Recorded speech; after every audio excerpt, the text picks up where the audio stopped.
Hello all, welcome to success journey.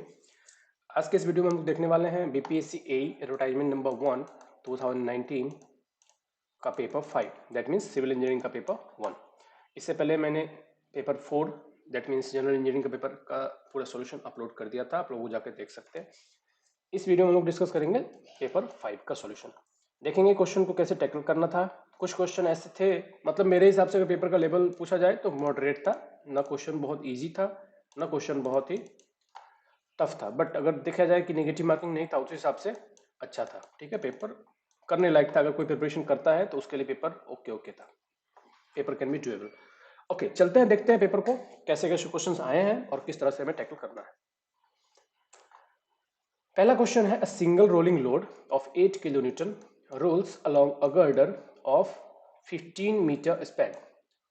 Simple question है, rolling load है, single rolling load है 8 kilo Newton का और सिंपली सपोर्टेड बीम है, 15 मीटर का स्पैन है, कह रहा है कि absolute maximum bending moment find करो। बहुत ही सिंपल है, आप आईएलडी के लिए मेरा वीडियो सीरीज जाके देख सकते हैं, उसमें मैंने सभी केस के लिए आईएलडी का थ्योरी भी और न्यूमेरिकल भी सॉल्व करवाया है।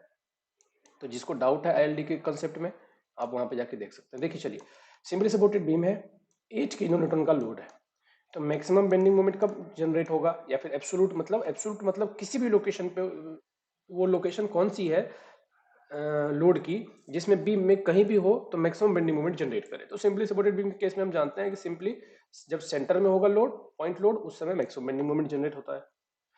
और अगर सेंटर पे 8 किलो न्यूटन का लोड है तो इस पे रिएक्शन आएगा 4 किलो न्यूटन का, और 15 मीटर का स्पैन है तो ये स्पैन हो गया 7.5 7.5।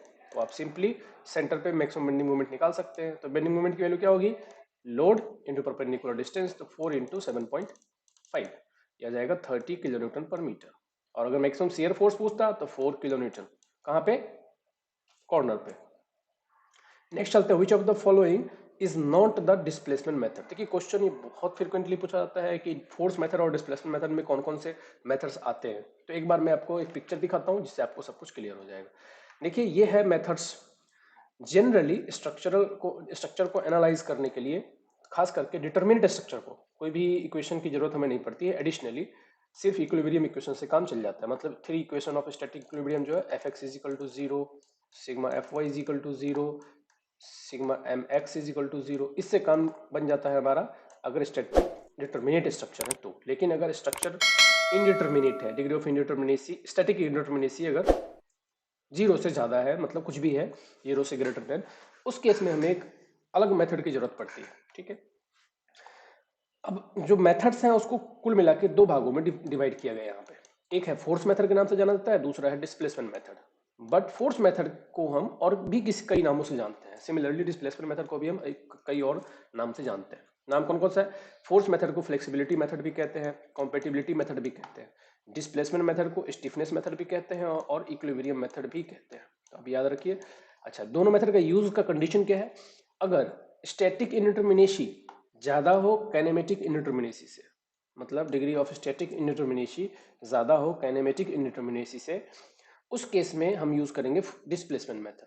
ठीक है, और अगर स्ट्रक्चर की काइनेमेटिक इनडिटरमिनेसी ज्यादा हो, मतलब स्ट्रक्चर की डिग्री ऑफ फ्रीडम ज्यादा हो, मतलब स्ट्रक्चर मूवमेंट के लिए फ्री हो ज्यादा डायरेक्शन में, मतलब डिग्री ऑफ काइनेमेटिक इनडिटरमिनेसी ज्यादा हो, तब हम यूज करते हैं फोर्स मेथड, जिसको हम फ्लेक्सिबिलिटी मेथड या फिर कॉम्पेटिबिलिटी मेथड भी कहते हैं। ठीक है, यहाँ तक क्लियर हो गया। डिग्री ऑफ इनडिटरमिनेसी की मैंने वीडियो सीरीज डाल रखी है, अगर आपको डाउट है तो आप जाके एक बार देख लीजिए, कोई क्वेश्चन वहां से भी पूछे जाते हैं। अब आते हैं इसके एग्जाम्पल पे, हम जनरली इसको डिनोट करेंगे फोर्स मेथड से, इसको डिनोट करेंगे डिस्प्लेसमेंट मेथड से। डिस्प्लेसमेंट मेथड में डिस्प्लेसमेंट अननोन होता है, क्वेश्चन पूछते हैं कि डिस्प्लेसमेंट मेथड में अननोन क्या है, तो डिस्प्लेसमेंट जैसे कि थीटा डेल्टा ये सब अननोन्स है।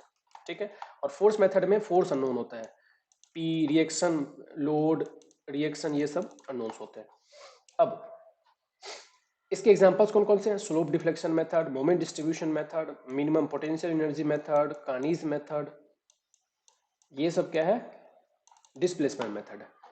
और फोर्स मेथड के कौन कौन सा एग्जांपल है, virtual work method, unit load method जिसको हम कहते हैं, method of consistent deformation, three moment equation, column analogy method, elastic centre method, Castigliano theorem, Maxwell Mohr's theorem, ये सब क्या है, फोर्स मेथड है। जनरली आपको इसको याद रखना पड़ेगा तो आपका ये भी काम हो जाएगा, क्योंकि इसमें कुछ ही मेथड आते हैं, slope deflection, moment distribution, Kani's method और मिनिमम पोटेंशियल एनर्जी मेथड। ठीक है, ये आता है। अब याद रखिए मिनिमम पोटेंशियल एनर्जी मेथड और कई बार कंफ्यूज क्या होता है वर्चुअल वर्क मेथड। तो वर्चुअल वर्क मेथड जो है वो फोर्स मेथड में आता है, लेकिन वर्चुअल वर्क मेथड में ही जो मिनिमम पोटेंशियल एनर्जी मेथड है वो आता है डिस्प्लेसमेंट मेथड में। पूरा कॉन्सेप्ट क्लियर हो गया। अब आते हैं हम लोग क्वेश्चन पे। विच of the following is not the displacement method, कौन सा नहीं है? मोमेंट डिस्ट्रीब्यूशन मेथड है, कानीज मेथड मैंने अभी डिस्कस किया है, कॉलम एनालॉजी मेथड नहीं है, क्योंकि कॉलम एनालॉजी मेथड कहां पे है? ये नंबर 4 पे आप देख सकते हो, ये है फोर्स मेथड में। So this is the right answer. ठीक है, इक्विलिब्रियम मेथड किसको कहते हैं? अभी हमने डिस्कस किया, इक्विलिब्रियम मेथड डिस्प्लेसमेंट मेथड को ही कहते हैं। अगर मान लें यहाँ पे स्टिफनेस मेथड भी होता दूसरा कोई ऑप्शन, तो वो भी नहीं होता, क्योंकि डिस्प्लेसमेंट मेथड, इक्विलिब्रियम मेथड और स्टिफनेस मेथड तीनों एक ही बात है। नेक्स्ट है select the correct statement. Correct statement यहाँ पे सेलेक्ट करना है हमें। Flexibility matrix is a rectangular symmetrical matrix. नहीं, रेक्टेंगुलर नहीं होता, ये स्क्वायर सिमेट्रिकल होता है। मतलब रो और कॉलम की नंबर जो है वो सेम रहता है, n:n का मैट्रिक्स होगा, और सेम होगा स्टिफनेस मैट्रिक्स भी। फ्लेक्सिबिलिटी और स्टिफनेस मैट्रिक्स दोनों का साइज सेम होता है, क्योंकि एक दूसरे के दोनों इनवर्स होते हैं। Flexibility matrix and stiffness matrix both are inverse, क्योंकि हम जानते हैं flex stiffness is equal to 1 upon flexibility. ठीक है, तो ये ऑप्शन भी गलत है, ये ऑप्शन भी गलत है, ये तो होगा ही नहीं, तो आंसर आएगा डी।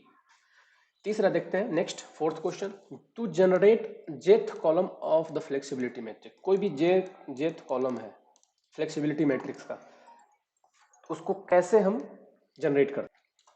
तो क्वेश्चन ये है कि जेथ कॉलम अगर हमें फ्लेक्सिबिलिटी मैट्रिक्स का फिल करना है मैट्रिक्स में, तो कॉफिशिएंट को बेसिकली फिल करना है, तो क्या करना पड़ेगा? तो ये बहुत सिंपल है। अगर आपने मैट्रिक्स मेथड पढ़ा है तो हम सिंपली क्या करते हैं कि यूनिट फोर्स को अप्लाई करते हैं, क्योंकि हम फ्लेक्सिबिलिटी मैट्रिक्स को फिल कर रहे हैं। याद रखिए, इसमें फ्लेक्सिबिलिटी मैट्रिक्स को फिल कर रहे हैं तो हम फोर्स अप्लाई करेंगे।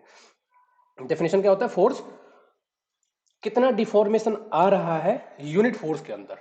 ठीक है, तो deformation produced upon unit force is called flexibility. तो इसी डेफिनेशन से आपको यहाँ पे याद रखना है कि यूनिट फोर्स को हम अप्लाई करेंगे किसी भी एक कोऑर्डिनेट पे जहां पे हमें जो फिल करना है, जैसे कि कोएफिशिएंट। तो यहाँ पे अगर हमें जेथ कोऑर्डिनेट को फिल करना है तो जे पे यूनिट फोर्स अप्लाई करेंगे, और उसके करस्पॉन्डिंग सभी जगह पे और अदर प्लेस पे हम क्या करेंगे, और अदर कोऑर्डिनेट्स पे डिस्प्लेसमेंट की वैल्यू कैलकुलेट करेंगे। ये हो गया फ्लेक्सिबिलिटी मैट्रिक्स। यहीं पे अगर स्टिफनेस मैट्रिक्स होता तो यहाँ पे क्या होता है, unit displacement is applied at coordinate J and displacement नहीं, फोर्सेस आर कैलकुलेटेड। ठीक है, एंड फोर्सेस आर कैलकुलेटेड। तो ये हो जाएगा किसके लिए? स्टिफनेस मैट्रिक्स के लिए। ये हो जाएगा स्टिफनेस मैट्रिक्स के लिए, राइट। तो डिपेंड करता है कि क्वेश्चन में क्या पूछा है, उसके आधार पे आप आंसर सेलेक्ट कर सकते हैं। तो इसका आंसर हो गया फोर्थ का आंसर बी। नेक्स्ट क्वेश्चन है, true meridian are generally prefer to magnetic meridian. हम जानते हैं कि 3 प्रकार के मेरिडियन होते हैं generally, true meridian, arbitrary meridian and magnetic meridian. Magnetic meridian क्या है? चेंज होता रहता है टाइम टू टाइम, टेम्परेचर, क्योंकि मैग्नेटिक लाइंस, मैग्नेटिक फ्लक्स की लाइन चेंज होती रहती है और एक ही पॉइंट पे जाकर कन्वर्ज होती है, ये इसमें डिमेरिट है। But true meridian astronomical observation से सेट किया जाता है। ट्रू मेरिडियन हमेशा एक पॉइंट के लिए फिक्स होता है, हमेशा ही, चाहे कुछ भी हो जाए, एक पॉइंट के लिए ट्रू मेरिडियन हमेशा फिक्स होता है। अगर ये लाइन है ट्रू मेरिडियन की तो वो कभी चेंज नहीं होगा। बट मैग्नेटिक मेरिडियन टाइम के साथ चेंज होता है। बहुत सारे फैक्टर है, क्योंकि मैग्नेटिक नॉर्थ जो है, जियोग्राफिकल नॉर्थ, वो शिफ्ट हो रहा है, उसकी वजह से चेंज हो सकता है। बट ट्रू नॉर्थ और ट्रू साउथ कभी भी चेंज नहीं होगा, क्योंकि ये मैग्नेटिक फ्लक्स पे डिपेंड नहीं करता। अब कह रहे हैं कि क्यों प्रेफर करते हैं true meridian? Because these converge to a point, नहीं। These changes due to change in time, नहीं, ये चेंज नहीं करता है। These remain constant. ठीक है, टाइम के साथ ही कांस्टेंट रहता है, इसके लिए हम इसको प्रेफर करते हैं। तो फिफ्थ का आंसर हो गया C. In a pin joint plane frame, pin jointed है और प्लेन फ्रेम है। हमारा हम बात कर रहे हैं ट्रस की, किसकी बात कर रहे हैं? ट्रस की बात कर रहे हैं। m plus R is greater than 2j, member plus reaction. हम जानते हैं कि m is equal to R minus 2j। ठीक है, इस तरह से हम इक्वेट करते हैं कि मेंबर और रिएक्शन और ज्वाइंट का क्या रिलेशन है। अगर मेंबर प्लस रिएक्शंस की value joint 2 times of joint से ज्यादा है 2D फ्रेम में, तो स्ट्रक्चर क्या कहलाएगा? स्ट्रक्चर क्या कहलाएगा इस केस में?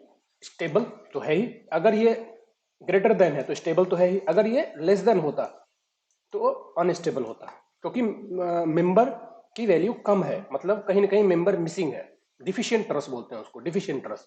इसको बोलते हैं परफेक्ट ट्रस। और अगर ये इक्वल है तब भी मेंबर बराबर तो है, उस केस में क्या होगा, डिटर्मिनेट होगा। अगर इक्वल है तो determinate and perfect. Greater than है तो स्टेबल तो है लेकिन स्टैटिकली इनडिटर्मिनेट हो जाएगा, ठीक है। लेकिन अगर लेस देन है तो अनस्टेबल हो जाएगा, ठीक है। बात खत्म हो गई, क्योंकि अनस्टेबल है, कहीं कहीं एक मेंबर मिसिंग है, मेंबर मिसिंग होने की वजह से स्ट्रक्चर अनस्टेबल हो जाएगा। तो अगर ग्रेटर देन है तो क्या होगा, स्टेबल एंड स्टैटिकली इनडिटरमिनेट, ठीक है। ग्रेटर है तो इक्वल होता तो डिटर्मिनेट होता, स्टेबल एंड डिटर्मिनेट, याद रखना है आपको। While using three moment equation, three moment equation से कई बार क्वेश्चन आते हैं। Three moment equation continuous beam में वैलिड है कि अगर कोई कंटिन्यूअस बीम है तो इन तीन मोमेंट को एम ए, एम बी और एम सी को हम आपस में कोरिलेट कर सकते हैं, और इन तीनों को कोरिलेट करके हम एम ए और एम बी और एम सी की वैल्यू को फाइंड कर सकते हैं। लेकिन एक क्वेश्चन जो इससे बहुत बार पूछा जाता है कि थ्री मोमेंट थ्योरम में कौन सी ऐसी कंडीशन है जिसमें ये एप्लीकेबल नहीं होता। तो अगर कोई इंटरनल हिंज है, मतलब इंटरनल अगर कहीं हिंज आ रहा है इस स्पैन के बीच में, तो ये मेथड एप्लीकेबल नहीं होता है। तो ये क्वेश्चन बहुत फ्रीक्वेंटली पूछा जाता है कि व्हेन थ्री मोमेंट इक्वेशन और theorem is not valid whenever there is a discontinuity in the member span. Discontinuity means कहीं पे इंटरनल हिंज ऑप्शन में दे सकता है, कहीं पे डिसकंटिन्यूटी दे सकता है, यही ऑप्शन में आता है। अब क्वेश्चन में क्या पूछा है कि इस केस में क्या करते हैं, अब फिक्स्ड एंड, अगर कोई फिक्स एंड है, मान लो यहाँ पे फिक्स एंड है, तो उसको हम रिप्लेस कर देते हैं by an additional span of. तो फिक्स स्पैन को किससे रिप्लेस किया था, ये बहुत इंपॉर्टेंट क्वेश्चन है। मैं इससे एक और क्वेश्चन पूछता हूँ, अगर आपसे पूछता है कि फिक्स एंड को रिप्लेस किसके करते हैं, रिप्लेस कितने स्पैन से रिप्लेस करते हैं, तो ऑप्शन आंसर में क्या आएगा, जीरो लेंथ। और अगर यहीं पे स्पैन की जगह स्टिफनेस पूछता कि हैविंग पूछता कि additional span of zero length having stiffness is equal to infinity. तो अगर ये क्वेश्चन में कई बार ये पूछते हैं कि additional span of zero length having stiffness is equal to, तो ऑप्शन में क्या आएगा, इन्फिनिटी आंसर होगा। और अगर पूछा है कि स्पैन ही कितना लेंथ का होता है, तो जीरो लेंथ का। तो इसमें आपको दो तीन चीज याद रखना है थ्री मोमेंट थ्योरम से, बस इतना ही क्वेश्चन पूछते हैं। पहला कि फिक्स बीम अगर फिक्स सपोर्ट है तो उसको रिप्लेस कैसे करते हैं, तो जीरो लेंथ की एडिशनल स्पैन से रिप्लेस करते हैं जिसकी स्टिफनेस इन्फिनिटी होती है। तीसरा कि ये मेथड कब वैलिड नहीं है, जब इंटरनल हिंज हो या फिर मेंबर डिसकंटिन्यूअस हो, क्योंकि फिर तो वहां पे क्या है, moment is equal to zero हो जाएगा, तो वो इक्वेशन वैलिड नहीं होगा। Next question, characteristic strength of concrete. देखिए कैरेक्टरिस्टिक स्ट्रेंथ के लिए एस 456 क्लियरली डिफाइन करता है कि not more than 5% of the test results are expected to fall. इसका सिंपल मीनिंग क्या हुआ कि अगर हम 100 स्पेसिमेन को कास्ट करते हैं, 100 स्पेसिमेन को कास्ट करते हैं, तो जिस ग्रेड के लिए हमने कास्ट किया है उसमें से 95 कम से कम स्पेसिमेन का स्ट्रेंथ जिस ग्रेड के लिए हमने कास्ट किया है उससे ज्यादा या उसके बराबर आना चाहिए। सिर्फ और सिर्फ 5 स्पेसिमेन का स्ट्रेंथ उससे कम आ सकता है, उसको बोलते हैं कैरेक्टरिस्टिक स्ट्रेंथ, ठीक है। तो स्ट्रेंथ के टर्म में क्या है, not more than 5% of the test results are expected to fall. Standard definition as per IS 456 ही है। यहीं पे अगर कैरेक्टरिस्टिक लोड होता, यहीं पे अगर स्ट्रेंथ की जगह कैरेक्टरिस्टिक लोड होगा तो उस केस में होगा, मतलब क्या हुआ, लोड को हम कैसे डिफाइन करते हैं कैरेक्टरिस्टिक लोड को, it has chances to not being exceeded 95% of the time, 95% of the time in the life time. मतलब उस लोड की 95% संभावना है कि वो अपने लाइफ टाइम में उसको एक्सीड नहीं करेगा। सिर्फ 5% ऐसे टाइम है जिसमें वो एक्सीड कर सकता है उस लोड वैल्यू को, बट 95% टाइम उस लोड वैल्यू को एक्सीड नहीं करेगा, उसको बोलते हैं कैरेक्टरिस्टिक लोड। तो आपको याद रखना है कैरेक्टरिस्टिक अगर लोड पूछ रहा है तो 95% पे टिक कर देना, अगर आपको कंसेप्ट याद नहीं है, कुछ भी याद नहीं है तो। अगर याद है तो बहुत अच्छी बात है। और अगर कैरेक्टरिस्टिक स्ट्रेंथ पूछ रहा है कॉन्क्रीट का, तो उस केस में आपको क्या करना है, नॉट मोर देन 5%, तो 5% वाले पे टिक कर देना है, बात खत्म। Result not more than 5% of test results are expected to fall, ठीक है। तो ऑप्शन आंसर हो जाएगा इसका सी। नेक्स्ट है the maximum strain at the level of compression steel for the rectangular section. Maximum strain कितना होता है कंप्रेशन स्टील में, याद रखिए यहाँ पे कंप्रेशन स्टील की बात चल रही है। ये अगर बीम का सेक्शन है, ये है टेंशन का स्टील और ये है कंप्रेशन स्टील, ठीक है, कंप्रेशन स्टील। तो देखिए मैं आपको चार चीजें बताता हूँ, इससे चार क्वेश्चन आता है। पहला कि मैक्सिमम स्ट्रेन इन कंक्रीट तो कितना होता है, 0.0035 एट द एक्सट्रीम फाइबर, मतलब टॉप पे, या फिर टॉप पे ही, कंप्रेशन जोन टॉप पे ही होता है सिंपली सपोर्टेड बीम में। तो ये हो गया कंक्रीट के लिए। दूसरा पूछता है कि maximum strain in tensile tension steel, कि जो टेंसाइल स्टील है उसमें कितना है। अगर यहीं पे कंप्रेशन स्टील की जगह टेंसाइल स्टील होता तो उस केस में आंसर होता Fy upon 1.15 into ES plus 0.002 as per IS 456 clause number 38.1। ठीक है, बात खत्म हो गई। कंक्रीट का हो गया, टेंशन स्टील का हो गया। अब बात करते हैं कंप्रेशन स्टील का। तो कंप्रेशन स्टील के लिए आपको IS 456 में ही एनेक्सचर जी में है, क्लियरली गिवन है एनेक्सचर जी में। एनेक्सचर जी में अगर आप जाओगे तो वहां पे है एनेक्सचर जी 1.2, जी 1.2 में इक्वेशन गिवन है कि अगर कंप्रेशन स्टील में आपको फाइंड करना है स्ट्रेन, तो कैसे फाइंड करोगे? तो ये ऑप्शन गिवन है 0.0035 into XU max minus D divide by XU max, ये इक्वेशन में गिवन है, इंटू 0.0035। तो जब आप इसको डिवाइड कर दोगे, एक्सपेंड कर दोगे, XU max over XU max 1 हो जाएगा और D upon XU max, D upon XU max, तो ये आंसर हो जाएगा। D डैश है यहाँ पे, D डैश मतलब हम बात कर रहे हैं कवर, कौन सी कवर की? टॉप कवर की। ठीक है, ऑप्शन बी हो जाएगा इसमें राइट आंसर। नेक्स्ट है the chances of diagonal tension crack in RCC member reduces. Diagonal tension क्या होता है? ये कंक्रीट का मेंबर है लॉन्गिट्यूडनली, तो ये है डायगोनल टेंशन। इस केस में आता है डायगोनल टेंशन, और एक होता है डायगोनल कंप्रेशन। ठीक है, डायगोनल कंप्रेशन, डायगोनल टेंशन और डायगोनल कंप्रेशन। ठीक है, तो डायगोनल कंप्रेशन और डायगोनल टेंशन दोनों ही शियर की वजह से होता है, दोनों ही, पहली बात तो शियर की वजह से होता है। और जानते हैं कि डायगोनल टेंशन की वजह से 45 डिग्री पे क्रैक आता है। ये हो गया 45 डिग्री पे जो क्रैक आता है, ये डायगोनल टेंशन है। ठीक है, टेंशन है, और ये कंप्रेशन है, ये कंप्रेशन। तो ये 45 डिग्री का क्रैक किसकी वजह से आता है? डायगोनल टेंशन की वजह से। और डायगोनल कंप्रेशन की वजह से कंक्रीट कब फेल होता है? जब हम टाउसी मैक्स की जो लिमिट है वो इसी के लिए है ताकि कंप्रेशन फेलियर ना हो शियर में। ठीक है, टाउसी मैक्स, कई बार क्वेश्चन पूछा जाता है कि टाउसी मैक्स की जो लिमिट है वो क्यों है, ताकि इसके बाद अगर फोर्स अप्लाई करेंगे शियर फोर्स तो क्या होगा, कंक्रीट शियर से पहले कंप्रेशन में फेल हो जाएगा, डायगोनल कंप्रेशन में फेल हो जाएगा। अब यहाँ पे पूछा है कि chances of diagonal tension crack, और डायगोनल टेंशन की क्रैक कब हो जाती है? जब, इस केस में आंसर हो जाएगा जब एक्सियल कंप्रेशन और शियर फोर्स दोनों एक साथ एक्ट कर रहे हो। तो एक्सियल कंप्रेशन भी हो, मतलब एक्सिस पे अगर कंप्रेसिव फोर्स भी एक्ट कर रहा हो इस तरह से, और शियर फोर्स भी एक्ट कर रहा हो एक तरीके से, तो दोनों एक दूसरे को क्या करते हैं? दोनों एक दूसरे को कैंसल आउट करते हैं। तो इस केस में डायगोनल टेंशन क्रैक जो है वो रिड्यूस हो जाता है, क्योंकि एक दूसरे को दोनों कैंसल आउट कर रहे हैं। तो option C is the right answer. Next है in a pre stress member it is the advisable to use. Pre stress member में क्या एडवाइजेबल है? कई बार पूछा जाता है कि प्री स्ट्रेस के लिए कौन सा कोड है? 1343। मिनिमम ग्रेड ऑफ कंक्रीट पूछा जाता है। तो प्री स्ट्रेस कंक्रीट के दो टाइप है, प्री टेंशन और पोस्ट टेंशन।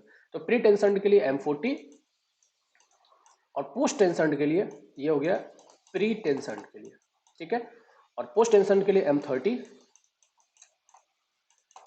पोस्ट टेंशन के लिए, और आरसीसी के लिए M20 फॉर सी शोर। ठीक है, कोस्टल एरिया के लिए M30। तो ये ग्रेड जनरली एग्जाम में पूछे जाते हैं कि मिनिमम ग्रेड बताओ, आरसीसी का तो M20, minimum grade of concrete for coastal area 30, pre tension में कितना होगा? M40, और पोस्ट टेंशन में प्री टेंशन में M40 और पोस्ट टेंशन में M30। अब पूछा है कि इसमें कोड है 1343, 2012 में इसका लेटेस्ट कोड आया था।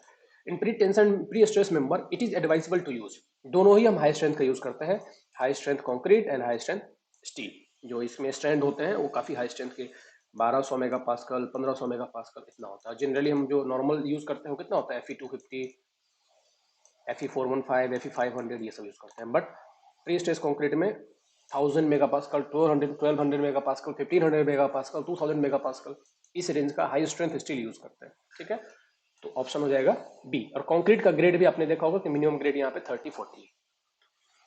नेक्स्ट है question number 12, if the permissible stress in steel in tension is 140।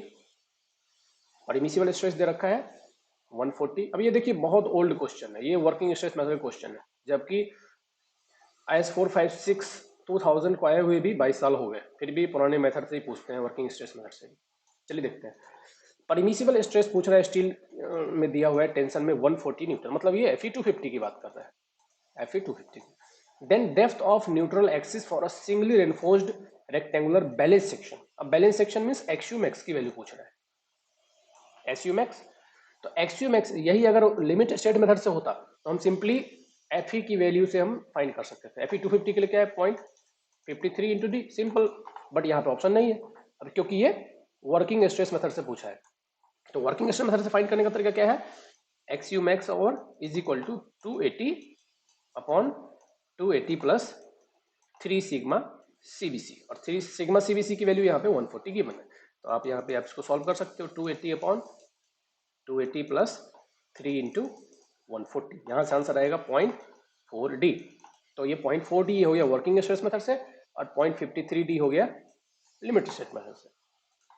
तो जो भी आपको क्वेश्चन में है, जो भी मेथड दिख रहा है, उस मेथड को आप यूज करके आंसर फाइंड कर सकते हैं। ठीक है, चलिए आंसर नेक्स्ट क्वेश्चन देखते हैं।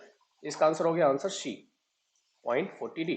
नेक्स्ट है gantry girder are design for, again बहुत ही फेमस क्वेश्चन, बहुत बार पूछा गया, इसमें है कुछ भी नहीं। गैंट्री गर्डर क्या होता है कि जो क्रेन लोड को या फिर जहां पे यार्ड होता है उस जगह पे यूज करते हैं इसको। इसका काम क्या होता है, क्रेन होता है यहाँ पे, तो क्रेन से वर्टिकल लिफ्टिंग भी करता है, हॉरिजॉन्टल मूवमेंट भी होता है, मतलब ये क्रेन यहाँ से इधर भी मूव कर सकता है, तो वर्टिकल भी लोडिंग इस कैरी कर रहा है, हॉरिजॉन्टल भी कैरी कर रहा है, और यहाँ से इधर भी मूव कर सकता है, मतलब ट्रांसवर्स डायरेक्शन में। तो तीनों ही डायरेक्शन की इस पे लोड होती है, तो लेटरल, लॉन्गिट्यूडिनल एंड वर्टिकल, तीनों ही आता है इसमें option. This is what Gentry girder is. A fully pre-stressed concrete beam is one. Fully pre-stressed concrete beam, आप IS 1343 में जाएंगे तो आपको कुछ क्लॉज में बताता हूं जहां पे आपको इसका मिलेगा। क्लॉज नंबर है 20.3.2, 20.3.2। इसने टाइप क्लासिफिकेशन किया है type 1, type 2 and type 3। But यहाँ पे फुल्ली प्रेस्ट्रेस्ड कंक्रीट किसको बोलते हैं कि जितना भी लोड आ रहा है वो मतलब टेंशन फोर्स, टेंसाइल फोर्स जितना भी आ रहा है वो कंप्लीटली हमने pre stress force that mean compressive force है उसको टैकल कर लिया, ताकि स्ट्रक्चर में बिल्कुल ही टेंसाइल फोर्स नहीं आ रहा। whatever tensile force is coming onto the structure due to the applied load is being compensated by the pre-stressing force which is being applied by the pre-stressing tendons, right? So ये हो गया answer. Note, अब इसके लिए जो type 1 है, type 1 किसको बोलते हैं कि no tension, no tensile stress. अगर नो टेंसाइल स्ट्रेस है तो उसको बोलेंगे type 1 structure, pre stress structure. अगर टेंसाइल स्ट्रेस तो है बट विजिबल क्रैक अलाउड नहीं है तो उसको बोलते हैं टाइप 2। और टाइप 3 किसको बोलते हैं कि क्रैकिंग अलाउड है लेकिन इतना क्रैकिंग अलाउड नहीं है कि जिससे अपीयरेंस और ड्यूरेबिलिटी इफेक्ट हो। इस तरह से टाइपिंग की क्लासिफिकेशन, तो कई बार क्वेश्चन में टाइपिंग का क्लासिफिकेशन भी आता है कि as per IS code what is the classification criteria.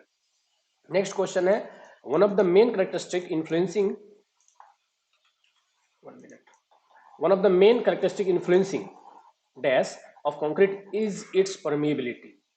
मतलब परमिएबिलिटी इनमें से किस चीज को सबसे ज्यादा इफेक्ट करता है जिसकी वजह से ingress of water, water enter करता है, ऑक्सीजन एंटर करता है, कार्बन डाइऑक्साइड एंटर करता है, क्लोराइड, सल्फेट अटैक, ये सब डिलीटेरियस मटेरियल कंक्रीट के अंदर एंटर कर जाते हैं। अगर परमिएबल वाटर, परमिएबल कंक्रीट है तो परमिएबिलिटी उसकी हाई है तो इससे क्या ड्यूरेबिलिटी इंपैक्ट होता है, मतलब उसकी लाइफ टाइम घट जाती है। ठीक है, this is what durability is.